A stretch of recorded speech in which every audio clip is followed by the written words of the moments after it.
So what if I told you that if you give me 10 minutes of your time, you will never fail any other course again? I've had the opportunity to interview and also speak to different people that have gone through the circumstance of failing courses, and I've actually noticed some particular patterns, and I've seen different ways to which you can solve them. So in this video, I'll simply just be telling you the most efficient way to prepare for your exams to avoid failing courses, how to balance it with all your other courses, and other insights which I'll be expressing in 7 different tips. So anyways, let's get into it. So the first thing that you need to understand is that it's not the time to attack.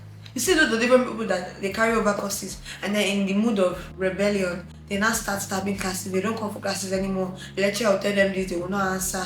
Do assignment, they will refuse. All in the mean of being rebellious. It's not going to take you anywhere. You fighting against the lecturer is your worst bet at actually passing that course. But the point is that you cannot be going against those that are actually supposed to help you in that course. Like, there's no way you're going to pass if you keep on looking to those that, oh, these people that are supposed to actually be your helpers are actually those that are against you. And that leads me on to the second point, which is that even if you're going to fight, you need to fight back from the causes. Whether you like it or not, the truth is that, like, if you like, fight me in the comment section. The truth is that there are two different aspects of this thing when it comes to the causes of this, and that is the spiritual and the physical. Fight me if you want to. I'm going to anyways go first to the physical, so that people that want to fight, they can prolong their anger a little bit and hopefully calm down. And that is the first thing, that is either bad preparation or inefficient preparation, or even not enough preparation. You see somebody that all throughout the semester has not done anything, the test score is looking like binary digits, and then they plan to read it all overnight, and then they will go to the exam hall and everything will be fine. Which Disney movie are you watching? So if you're going to avoid failure in your nearest future, you know the courses that are giving you trouble, you know the courses that you find it so easy to read, you know the courses that you like, you know the courses that you hate. Simply just engage in proper preparation and distribute your energy evenly, or sometimes in proportion to what you actually need. And the second simple course that deals with the physical, right? It's actually bad CS course, and I'll hand it over to the person I interviewed. When you look back after seeing your results and you don't do exactly how you expected to have done, if you're a very truthful person and you're honest to yourself, you know where you know where you made mistakes. It's like when you're going somewhere and you already know that you already know where you're making mistakes along the way. Like, even before you get to that destination, you already know when you're already starting messing up. Imagine having a C of 7 over 30. It was obviously, was it a miracle? I was expecting a miracle, but then it did not happen. So you cannot be having a test score that is less than 10, and then you're not even preparing that well, and then you're telling yourself that, oh, don't worry, I'll get 60. So I think the best thing you can do is just to fight for good test scores, as good as they can be. I almost forgot to talk about the spiritual causes, yes. And spiritual causes is simply that I've been with somebody before, that this girl will teach somebody, will teach so many people, and she went to exam and she cannot remember. And some things that you can simply rely on in this moment is that when you start feeling anxious, when you start feeling that anxiety, just bow your head and start praying. If you can speak in tongues, speak in tongues. Because fear, is the absence of faith, and faith is the absence of fear. So you didn't speak in tongues because you know that it says in Jude 1 verse 23 that building up your most holy faith, praying in the Holy Ghost. So that speaking in tongues just brings you back into that consciousness that, oh, God is here. God is here. I tell him, God, I read this thing. God, I did this thing. Please help me. Bring it to my remembrance. Bring it to my remembrance. And so the third point, some people will beg to disagree. Some people will fight me. I know, but I'm ready for the fight.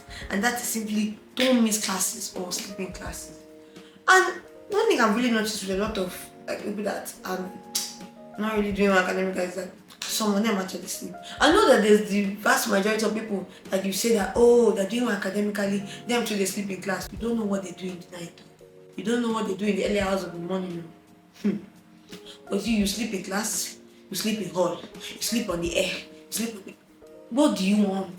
The thing is that even if you're not going to sleep to class, you need to at least be awake to at least see that, oh, this is what the lecturer is doing. This is actually what is happening. I've actually noticed that pattern with those people that actually sleep in class. There's actually the vast difference between the people that are sleeping in class that are actually going to do the work later, and people that are sleeping in class and don't end up doing the work later. So you need to, if you're going to sleep in class, you need to sleep with sense. And this next point is also from that interview. So this is why you can't watch it, can't watch the interview.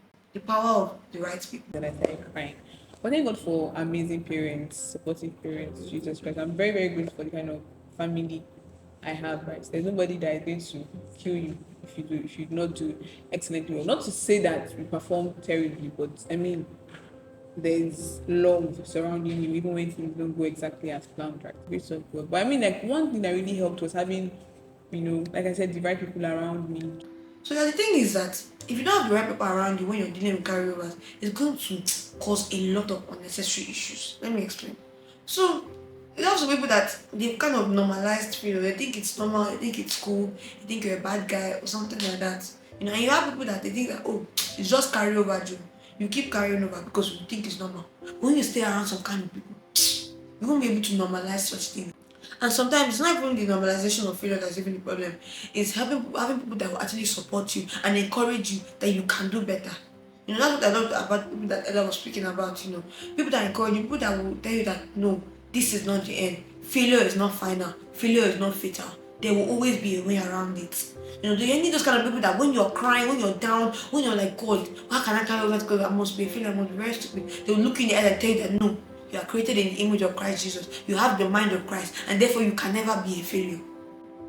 You need those kind of people. So the right people will actually help a lot. Like they will really help you in just passing through that journey, so overcoming that thing. And you just need those kind of right people around you to help you, to encourage you, and to help you understand that this is not the end, but only the beginning of your newfound success. And the fifth point, this one we're going to stay here for quite a while, and that is cutting on preparation mistakes. You have your own personal courses for a particular level. You have carryover courses as well with you.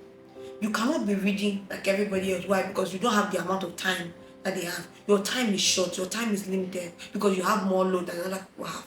And so the reason why, and so what you must simply do to maximize that time is that you must focus on the two different ways that you can help yourself to prepare more effectively. And the first one is simply retention reading / active recall. You cannot be wasting your time and be reading the lecture note and be writing.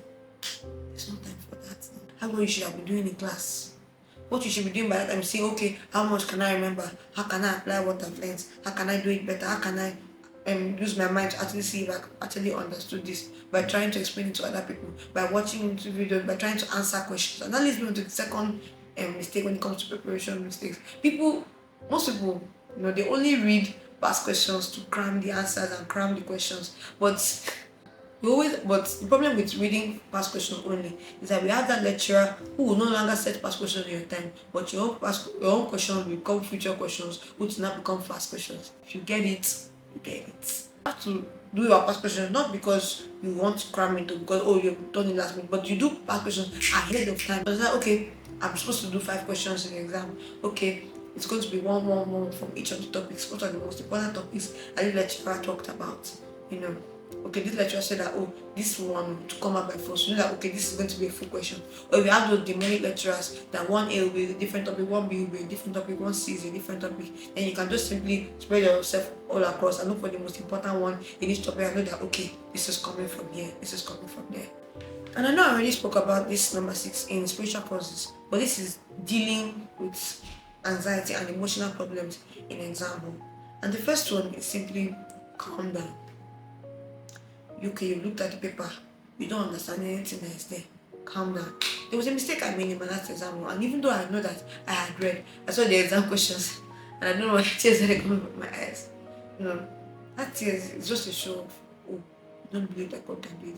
You don't believe don't believe in the strength that He has given you to read. You don't believe enough in your own capabilities and all that. So when you see those kind of things, don't start panicking. Remember that Jesus has got your back. Remember that, you're given time to read. Remember that, everything is going to be fine. And even if it's not, you will still be able to overcome it later on at the end. Just calm down. Speak those scriptures. Pray. Anything you can do. But just make sure that your mind is calm. The second thing that when you notice that, the first set of questions, this one doesn't look like what you read. Look for the question that you've read. Look for the one that you understand. And go and do that one. One thing I've heard from different people is that, they saw the first question, the third question, the second question, they're not understanding all of them, and then they came demoralized. Once you notice that the ones that the first ones are not the ones you know, move on to the other ones and answer those ones in the fullness of your mind. That's one thing I've always done right from secondary school. Once I notice that, I can't really remember this, I go and do the other ones, and my mind is still fresh, yes. So I come back to those ones that I didn't understand, and I do them, and before I know it, I'm like, okay, now my mind is calm.